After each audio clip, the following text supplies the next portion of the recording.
Hi, this is Ken McCarthy of Jazz on the Tube, and welcome to our podcast series. Believe it or not, we have never interviewed a label in all these years. This is our 10th year. Podcast isn't 10 years old, but we've been around a while, and we've just never interviewed a label. And there's a first time for everything, and I'm really glad that this label is the one we're going to start the label conversation with. They're producing great stuff, very interesting story. They have a unique approach to music and presenting it, and I asked the CEO, Louis Marks, if he'd be interested in talking with us. He said, yeah, and so here he is. So welcome, Louis. Hey, Ken. How are you? Good, thank you. And yourself? I'm good. Good. What put you on my map, on my radar, was the Eddie Palmieri album, Wisdom. Actually, it's not just Wisdom. There's another word in there. Sabiduría, pardon my bad Spanish, yeah. And mine's not that much better. But it's a great, I don't know what sabiduría means. Maybe it means wisdom. It does, yes. Oh, it does. Okay, good. I've learned a new Spanish word.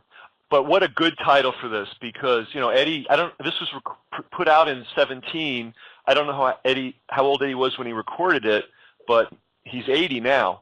And he certainly has accumulated a mountain of musical wisdom, which he displays all the time. He's one of the great forces of nature in the musical world right now. And anybody who likes Latin jazz, you just got to buy it. Just get it. There's nothing to think about. You've got to own it. But even if you're a jazz, just a so-called pure or mainstream jazz person, especially if you love piano, this is an essential album. How did you come to work with Eddie on this? Well, it's interesting. Many things happen over here through connection, as they do in a lot of places. Christian Scott Atunde Ajwa had released a couple records with us, and there's some crossover in his band with Mr. Palmieri's band. And so in their conversation, I think they were also working on a music app for education together. And so Christian connected the Palmieri family with us. And we started discussions towards the release of that record and some more things to come as well. And speaking of jazz, because we are a jazz website, talk about some of the other jazz artists that are on your label that you've worked with over the years. Oh, my. Just the names. There's a lot. And you might leave somebody out, and I'm kind of throwing this at you out of the blue, but just names people might recognize. Gotcha. I'm going to walk over to our wall of fame here to help with that.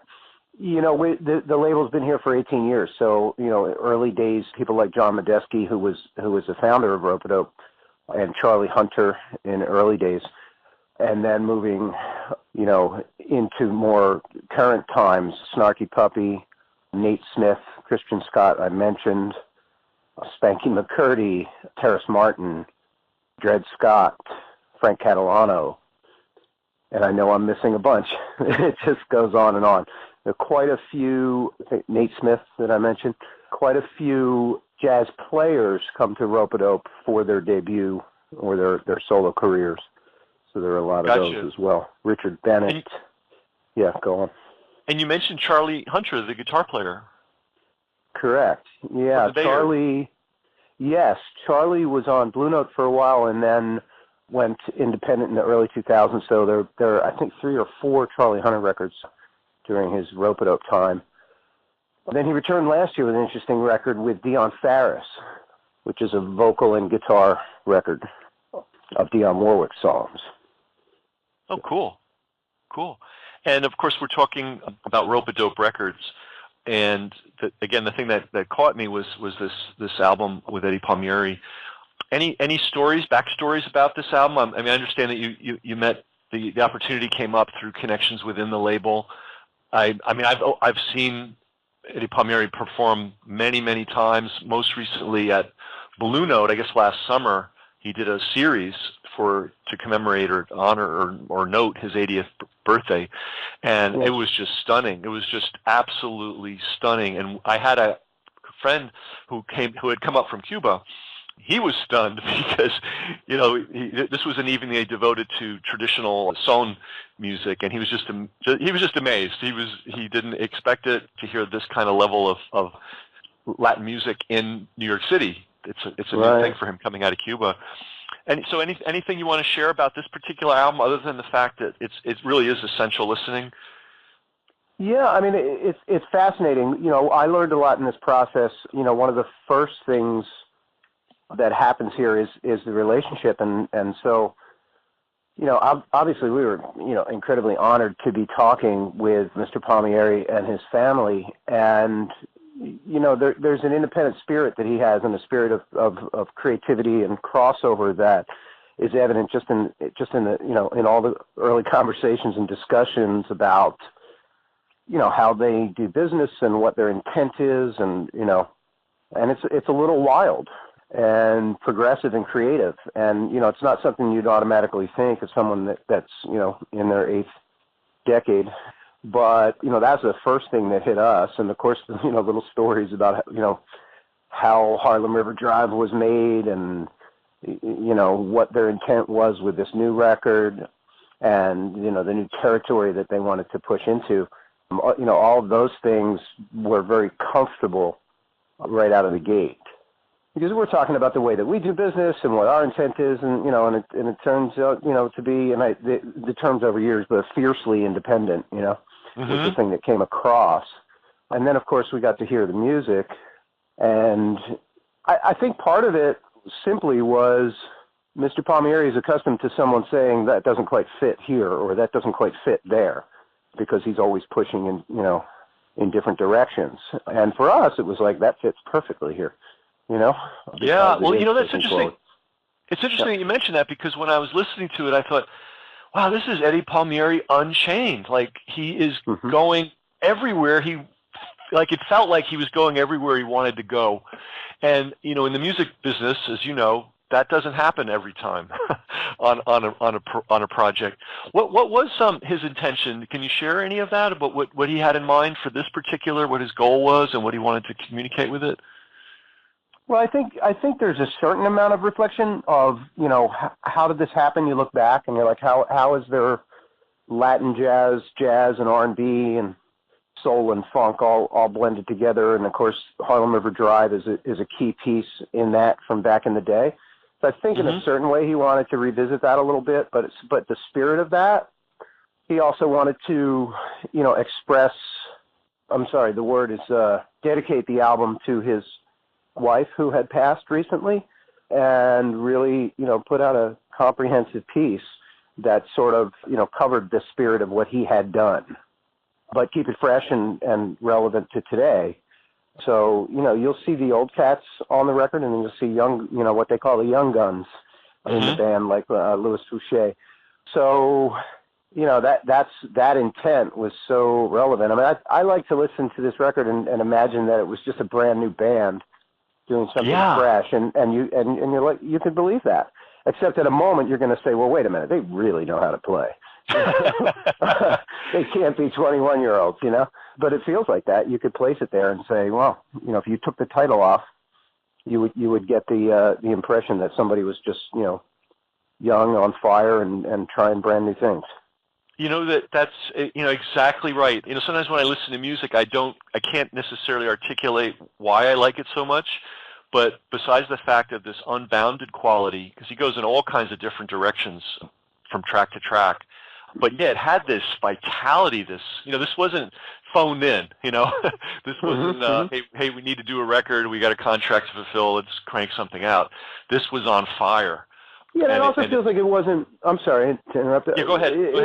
It feels like, you know, that it wasn't made for a performance hall or a recital hall, you know? Like, this could be out at an old ballroom with people dancing, you know?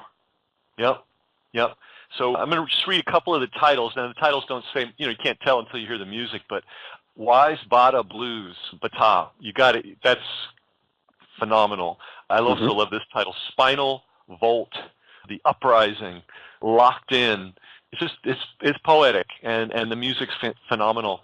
So thank you for producing this. It's, you know, we, as fans and lovers of the music, we depend on people like you and Ropeadope to make these kind of things possible, and I'm really glad this exists. I'm glad I can listen to it and study it and enjoy it, because I think it's a masterpiece.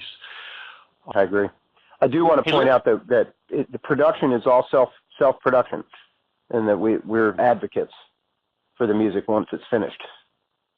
Got it. So they brought the finished work to you? Correct.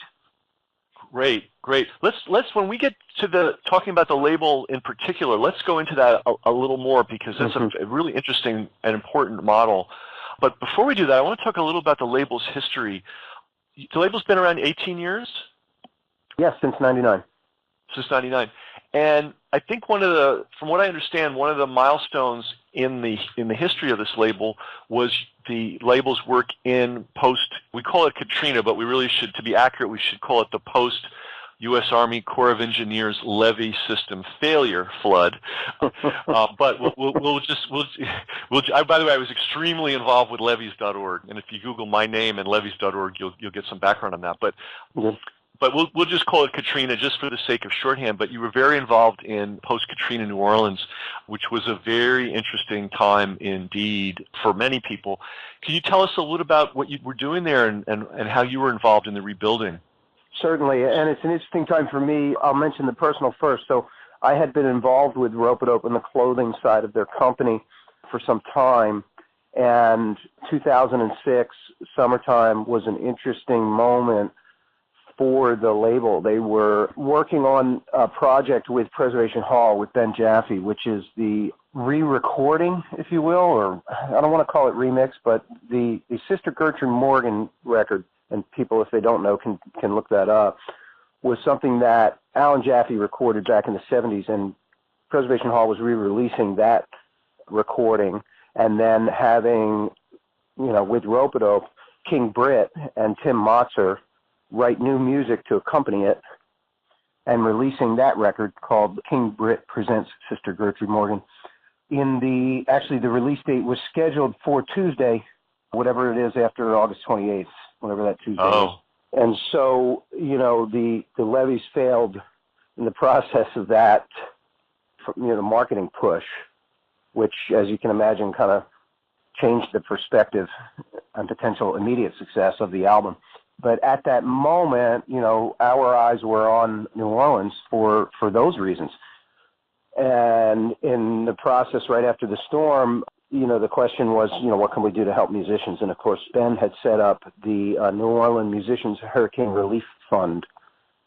And we created a T-shirt, simple, Re-New Orleans, red and white lettering, and put those online immediately to raise money. And I think we raised a good $90,000 in a short period of time from selling those T-shirts, which went directly to the fund and without a lot of administrative overhead because it was set up on the spot, for that purpose. Money was flowing directly to musicians to replace instruments and, and help people return to New Orleans. But an interesting thing happened at that moment. For those that weren't, that focused on it at the time, we kind of forget this in history, but there was a persistent marketing push through, news, press conferences and such, where people in high places were talking about, why doesn't everybody just move to Houston, and New Orleans is a disaster, and why should we rebuild? And, that drumbeat was pretty heavy. And that was demoralizing. To me, seemed demoralizing from the outside for people who had left, gone to Nashville, couldn't get back. The Army Corps wasn't letting people back, I think, at some point, and all of the images coming out where this is some crazy lawless community that doesn't deserve to be rebuilt kind of a vibe. Exactly. And so, the T-shirt took on a new meaning. It meant we are going to rebuild, and people were wearing the shirts on. That's why one of the reasons they're so popular is not just people from outside New Orleans buying the shirt in order to donate some money. A lot of people in New Orleans were purchasing these shirts, and a lot of people returning were purchasing them. So much so that when the show Treme was being produced sometime later, we got a phone call, and they said, we're trying to recreate the second line after the storm, and we're looking at photographs, and everyone in these photographs is wearing this Re-New Orleans T-shirt.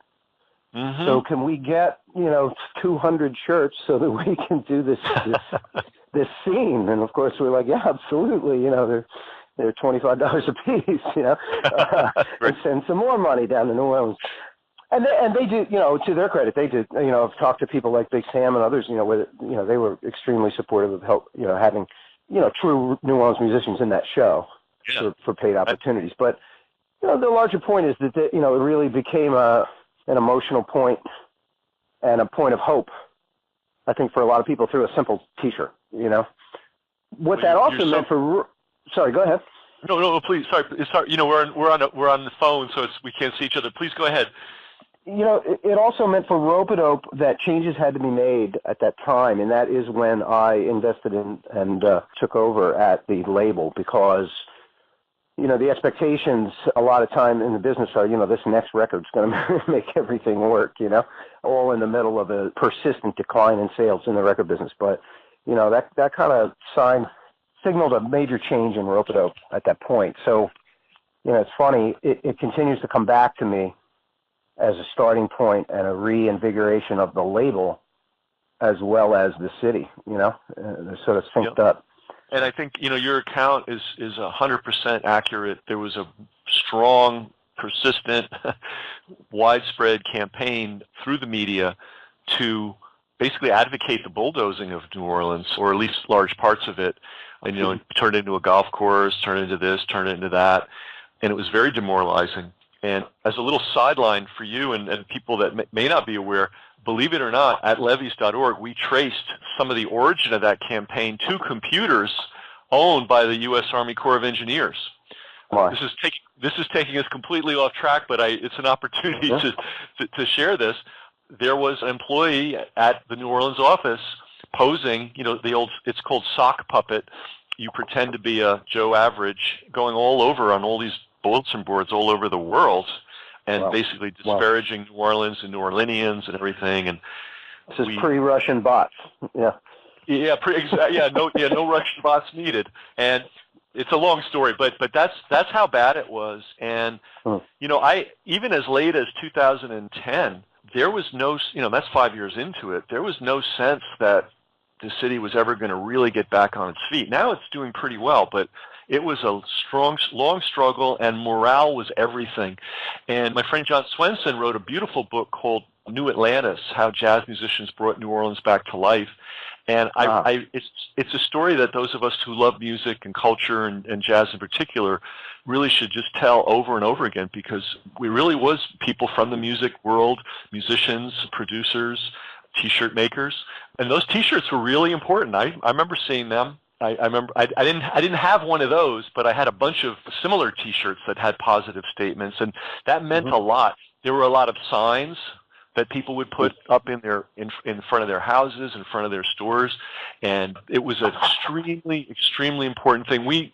I don't think it's an exaggeration to say, had there not been that cumulative effort from so many people, including Ropeadope, had that not occurred, they might have bulldozed the lower nine. They might have bulldozed whole sections of the city and turned them into golf courses, because that was the intention among certain people. So it was a big deal, and we should celebrate it. We should celebrate the resistance. Hey, let's talk about, you brought in something that sort of caught my ear. So you entered the business on the apparel side. Correct. Tell me a little about that apparel. It makes a lot of sense. In fact, speaking of New Orleans, I was talking with this great New Orleans alto player, Donald Harris. Donald Harrison, yeah. Yeah, Donald Harris. And he's Christian's uncle. Oh, he is? Oh, of course, yeah. And he's also an Indian chief, Mardi Gras Indian chief. Correct. And we were actually talking in real time, in real space, a couple of weeks ago, and he was talking about the importance of integrating music with clothing, with style, with food, with lifestyle. Not having the music sort of sitting off by itself, pristine and unconnected with the rest of daily life. And so tell me about this fusion of apparel and music. It's very fascinating to me now. Well, interesting. The answer is not as exotic. I was in the clothing business, and as we rounded 2001, and iTunes opened, artists were frantically looking for ways to increase revenue as CD sales are declining, and clothing was one of those things. And there's some pioneers who got the sense of it from what, Mr. Harrison is saying, people like DJ Shadow, Ropeadope, OK Player and the Roots, and we were producing, merchandise for them and setting up e-commerce stores, which seems like an everyday thing right now, but back then it was brand new. For a lot of musicians, Preservation Hall, Duck Down Records, Def Jux Records, everybody kind of came to us, or a lot of people came to us to do that work. And Ropeadope, of course, was building a branded clothing line as part of their marketing and lifestyle. Fashion is interesting. I mean, it's, there are some very personal decisions people make about their lives, and one of them is how they look, and the other is what kind of music they like, And I do think they go hand in hand. So that's the business that I was involved in, and that's how I became connected with so many musicians. I see. I can tell you an interesting story about e-commerce. I was really active in internet commercialization, which really sounds like an arcane subject, but believe it or not, it was a huge topic in '93 and '94. And I had a colleague. He acquired a German company, East German company, believe it or not, or run by East Germans, and it was a e-commerce platform. And this was like early '95, and it only cost $25,000, and it only took a month to configure it. This software. Wow. And yeah, we've come a long way since then. And I can do that in 2 hours now. Right. But you needed a degree in electrical engineering to get this thing to even work. But the years that you're talking about, you were saying like 1999 or what? When? Yeah, I mean, I don't think that it wasn't simple as there were no plug and play services. You had to build your store.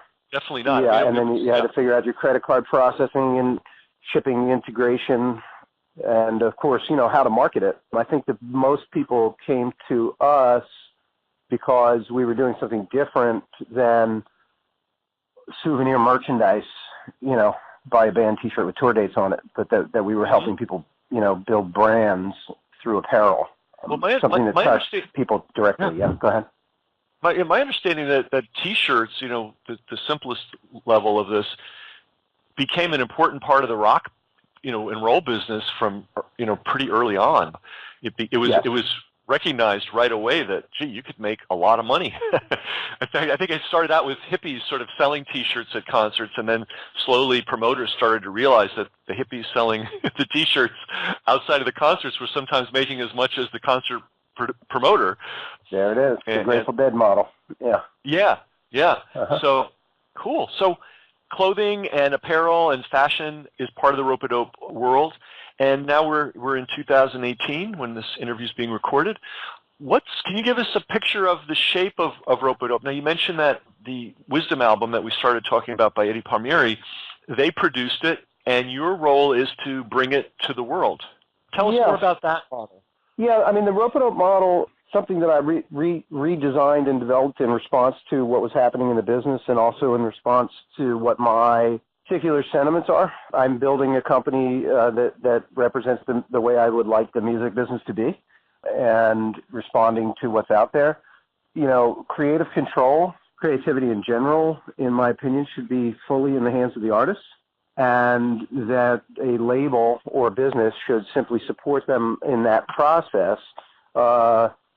And in addition, part of that foundation is that each individual artist is basically an entrepreneur.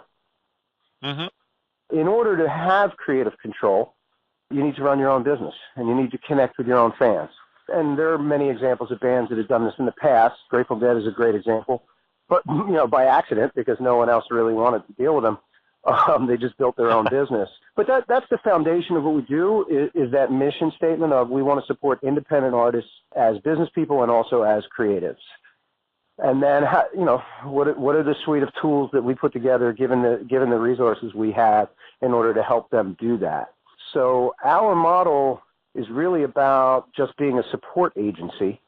We do many of the things that a regular label does, but at its core, we look at what an artist needs, and we find out a way to do that with the least expense and most impact. And we try to use as many of the new tools as possible. The internet is fantastic, and I know you have a history in helping make that happen.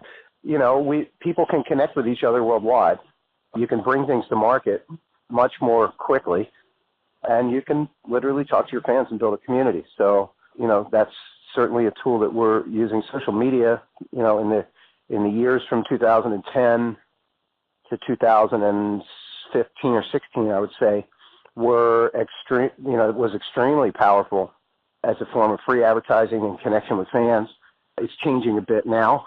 There's a full suite of tools. You mentioned building websites, how much easier that's got. So, we're taking usually finished albums from independent artists and then adding as many tools as possible and being responsive to the artist for what their particular needs are in order to help them build a fan base, build connection, and hopefully, and our goal is at the end of, if there is an end or at any point year after year when we're reviewing it, that a person has a little bit more strength, power, and connection in their own independent business rather than making a record, marketing it, and then coming back to the well for, to a record label again because they have to. Wow. Hopefully that makes sense.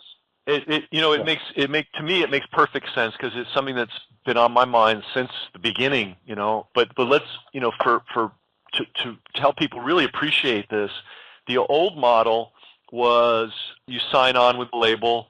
Typically, you're naive, you don't know what you're doing, and you give away too much. You basically sign away your freedom, creative freedom for a period of time, which might turn out to be a long period of time. You commit yourself to a certain level of production, whether you're ready or not, and the label may or may not decide to support you after all that. They may sign you up, lock you up for a couple or, for 5 years or more, and then decide there's not much that can be done with you and you're languishing. And it put musicians, people talk about the golden age of recording, and there were certain good things, like if you hit it big and the label was behind you, amazing things could happen. But if you look at the actual experience, I think, of the majority of musicians under that system, it was not a great system, in my opinion. It was not a golden age. And I think what you're describing, is not a golden age because, look, it's reality. We live in the real world. There are no golden ages. There's just work and getting things done. But the model that you're proposing, this is what's profound about it, is you're putting the artists in the driver's seat. They tell you what they want to produce. You're not really involved in that. They just come to you with their best stuff. For instance, the Wisdom album from Eddie Palmieri. I knew there was something different about that album when I heard it. Now I understand why. It's their vision. And then you are connecting them you're helping them connect and broaden their connection with their audience. And this is something that old labels absolutely did not do. They wanted to control everything. And the ideal scenario was just as you described, the musician goes out, makes an album, tours, money is made, and then to keep the wheels turning, they have to come back and start from basically zero, entirely dependent on the label. And that cannot be a good model for the majority of humanity, in my opinion. And it's much better. It's so much better for the artist to end up with to me, it always boils down to a list. Now, whether it's an email list or a Facebook following or a combination of all those things, the currency of any business, and that includes the music business, and that includes being a musician, is having a list of fans. Because if you have a list of fans that's big enough, you can just announce, hey, we're going to do a new album. Prepay, or if you want to go that way, and you're funded and you've already got your buzz going. But anyway, I pontificate. But I want to comment on that if you don't mind. It really comes down to the larger piece of what's shifting in society, and that is the old model. And I don't know if it's the old model, but it's certainly the 80s, 90s, and early 2000s. Is we have the customers. Can you make us something that we can deliver to them? And and so we're shifting that whole thing to we love what you make. Please be as creative as possible, and then we'll go out and try to find people who enjoy this. And sometimes if they don't, we'll help teach them. Similar in many ways to like a microbrew or craft movement. Find the quality and then teach people why it's quality and how to enjoy it. Gotcha. And then meanwhile, the artist is accumulating an audience that he or she has connection with, Absolutely. as opposed to having to go through this middleman. And yeah, the old model was, hey, we've got a lot of records, we have a lot of distribution, and we need to keep the racks full, and we need something in the country and western rack. Make something for us, and we'll put it in there, and good luck to you. Yeah, so this is really good. So how would people, let's say somebody's out there and they feel they have something developed and worthwhile, and they like this idea of collaborating with a label as opposed to becoming a vassal of a label, which is really what it was like, right? I mean, let's face it, musicians I've were heard treated some stories. They were really treated like serfs under the old model, and for a certain Many still are. For a certain tiny percentage, it might have worked out spectacularly, but I think if you look at the vast scale, not so spectacular. So you also say you also are involved in teaching them, so and helping them visualize how to build their brand. And to me, a brand is just your following, the people that know you and understand you, and you can contact and be in touch with, and who can contact and be in touch with you. How does that take, what form does that take, the teaching? Is it informal? Do you have formal training? It's both. It's a collaborative, community-based thing. So there are informal things right from the start when I speak to an artist about signing with the label, rather than saying, here, I'll take you out to dinner. We sit down and we put together a spreadsheet of what this marketing spend means for sales and how many records we need to sell. So we're starting right in with a sort of Excel spreadsheet financial projection discussion. I'm sharing information that I have about how the business works and feeding back to an artist, this is what happens if you have an electronic record that was made in your studio and you're not going to go out and tour, what to expect. Here are some resources on helping you manage your own tours. Here are some leads. Here are all the venues in the country. Here are the festivals that you should apply to. This is a timeline that you should stick to, those kinds of things. And then it opens up into collaborative, so it goes to staff next. So the staff is completely available to answer questions for artists on a regular basis, and then it moves to community level where we have a private channel for artists to communicate with each other so that they can share their successes or failures with other artists on the label. Pretty much an open source kind of discussion. Part of the obstacle, one of the obstacles we face is mentality. It's getting better every year, but when we first started doing this, people were like, people were conditioned, especially the trumpet players, that, somebody can take your gig, that you're supposed to be in competition with other artists, and it's a really silly presumption at the end because people listen to more than one artist. I know on a given gig you can get swapped out, but in general, there's enough interest in music out there for everybody to share. So, why not share information with each other? Sure. It's ironic that the music business was the first to be disrupted by technology, but it's last in line with open source models and collaborative work. I think that's because 60% of the supply in the market is controlled by 3 companies, and of course 80-some% of the distribution at retail is controlled by 3 companies. It's a battle to kind of open that up, but that's what we do. So, wow, coaching and guidance, and then community involvement. Wow, this is great. I knew there was a reason I wanted to interview you. I guess I intuited some of it from just looking at some of the material on your website, but this really fills it out for me.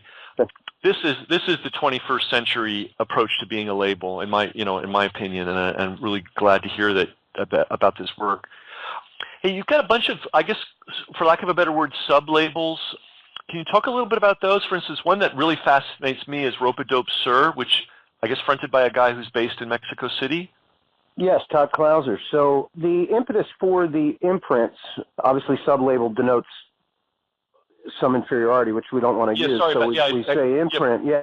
No, I go through that every time, So, as part of the quote vision, the idea was, well, who's best for A&R? Who knows the music the best? Well, clearly the artists do, right? So let's put the artists in charge of A&R, and there are certain people who have their networks and, who have friends and collaborators who are making great records.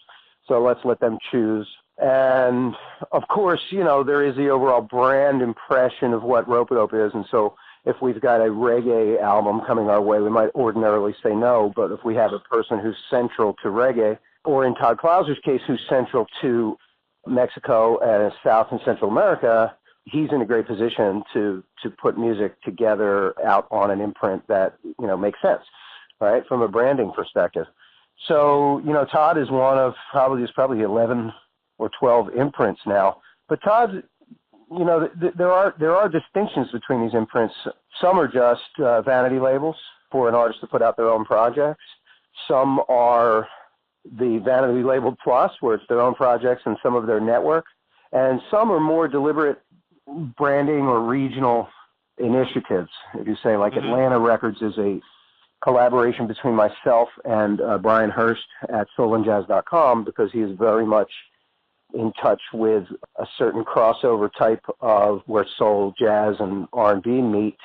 So that focuses on that. And in Todd's case, Todd and I have always talked about, what the business should be and what the initiative is. And he's a really, really unique individual, a nomadic ambassador for music, and also music as it gets to the root of the social and cultural identities of people. So he's brought some really interesting things to play. He does a radio show called Radio 21 Million in conjunction with soulandjazz.com, interestingly enough.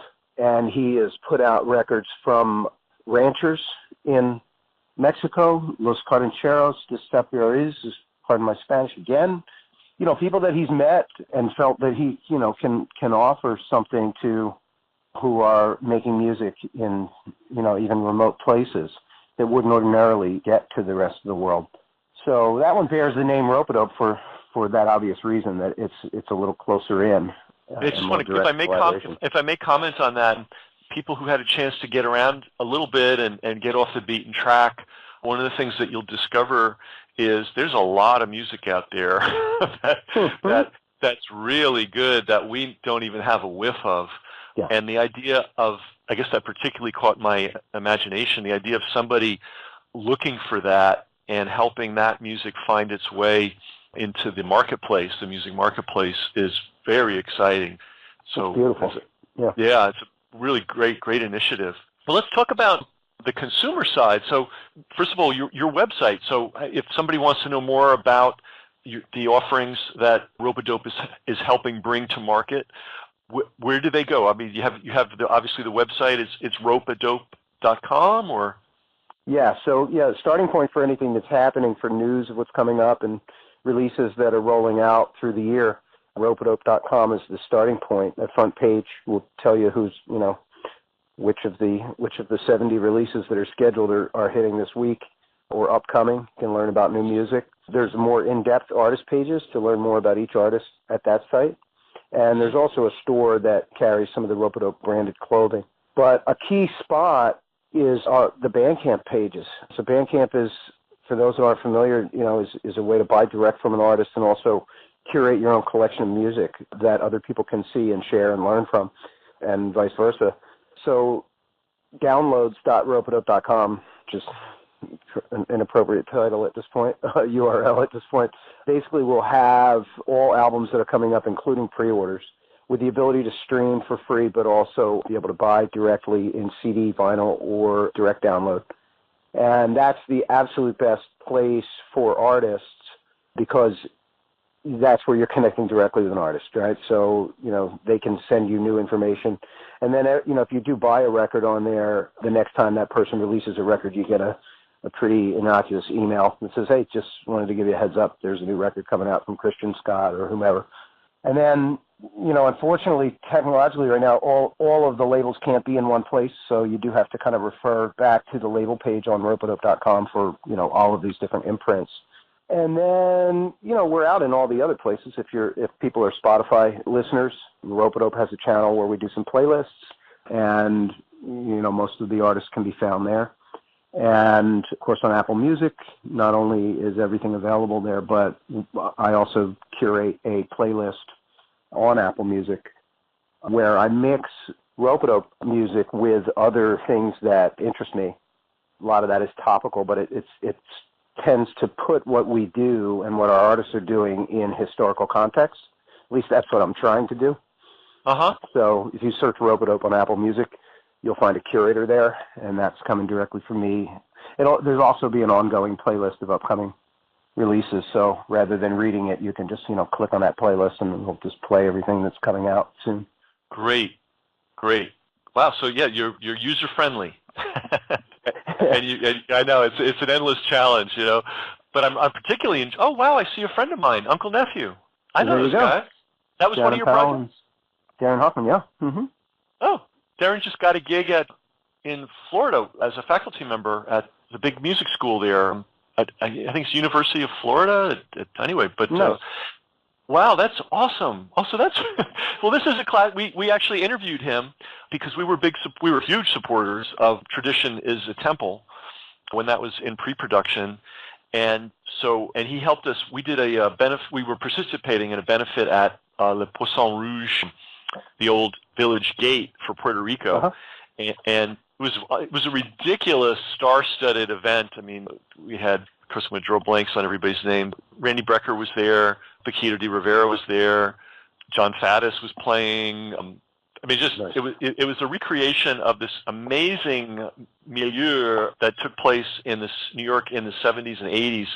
Every Monday night at the Village Gate, straight ahead jazz musicians and Latin musicians would meet every Monday and jam. And it was a great thing. And so this was a recreation of that. And anyway, long story short, I asked the producer of it, Bobby Sanabria, hey, who's going to film it? Because this is amazing. And he said, oh, we couldn't, they threw it together very fast, so there was no chance. So I called up my friend and I said, look, you're a filmmaker. Let's film it. So as a result, we have a film of that evening. So anyway, I took this off track. But yeah, everybody, I want to just encourage you to go to Ropeadope. One of the things you might want to check out are the different labels, because you probably have a kind of music that you like, or maybe you're exploratory and want to see all the different labels they have and see what those labels are doing.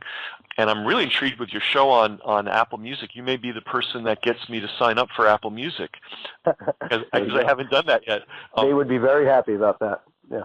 Yeah. And that is part of it. I mean, Apple's a strong supporter, in a lot of ways. I mean, we can complain about things, sort of in the hands of a few.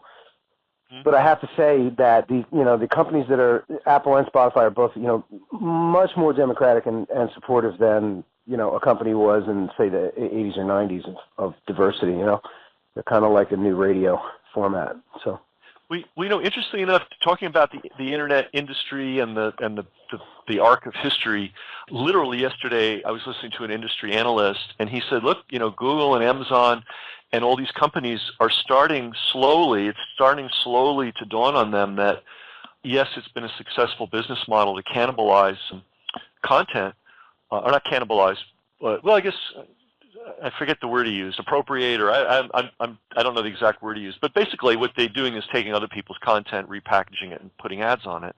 Right. And he said, yeah, that's a great model until you kill all the content producers, and you have no content to repackage. And he said that at the higher levels of those companies, it's starting to dawn on them that they really need to take some of those billions and billions of dollars that they've made and be supportive in ways they can with content producers. Otherwise, they're not going to have anything to repackage. So, we're in this long arc of history, and it may end up that these big companies more and more appreciate the efforts. It sounds like Apple's already understanding the value of Ropeadope. You got a channel on Apple Music, which is I hear it's a great thing. Can you? Not that this is an ad for Apple Music, but can you tell people what makes Apple Music unique? I mean, I knew the theory of it when it got started. Can you talk a little about what kind of opportunity they offer you as a DJ? Right. Well, I mean, first of all, Apple is, has always, iTunes was the dominant force for a long time. But comparing the streaming services, it really, there's kind of a niche thing. There are two different types of streaming services, right? Apple, prides itself on the curator aspect of, having a good presentation, a good look that's easy to navigate, and to have, some of the real things up front, so that you don't have to dig through a pile of homemade content, if you will, in order to get to something interesting. And I don't think that they, certainly in hip hop, they're probably focusing on the top 5, because that's the main game. But in jazz and others, you can find all kinds of things in there. I don't really play their algorithm, and I think that might be interesting to some people. And that really, it kind of comes down to that, is if you just want to press play on an algorithm and let it roll and see what pops up. That's interesting sometimes, to find new music, but then a lot of the body can get off track because the computer's doing it. So Apple's kind of, presenting back to you things that are similar, that might be, that are more targeted and of better interest, and because there's people involved in that. I like the program because I can, just pop anything. I like to ramble, if it hasn't been evident already, and connect things that wouldn't ordinarily be connected. So, and I pop onto Apple Music, and I'm playing and making a playlist. I can just, be like, yeah, so here's this Christian Scott song, and that kind of reminds me, for some reason, of Johnny Cash, and then I could just pop Johnny Cash in right next to it, And I think that if people are listening to my playlist, what I'm trying to do is the opposite of what a DJ is normally trying to do, something that makes sense and flows, but have something that changes pretty frequently, has a good context and reason for being there, but it's not because I listened to the last three seconds and merged it into the next song, or that I went with some sort of genre algorithm. In my estimation, these days are days where anything can get drowned out in the background, and so change up is good. So that'll be my pitch for my playlist, is that you don't know what you're going to hear. And if you drift away, I might pull you back with some jarring change in genre. Well, in the hands of an informed person, yeah, that's a great model. An informed person like you, I want you to surprise me. I want you to make connections that I wouldn't otherwise make. And I think that was the point of when James, I never knew how to pronounce his name. I think it's Ivan? I guess Ivan or Ivan, yeah, Jimmy Ivan.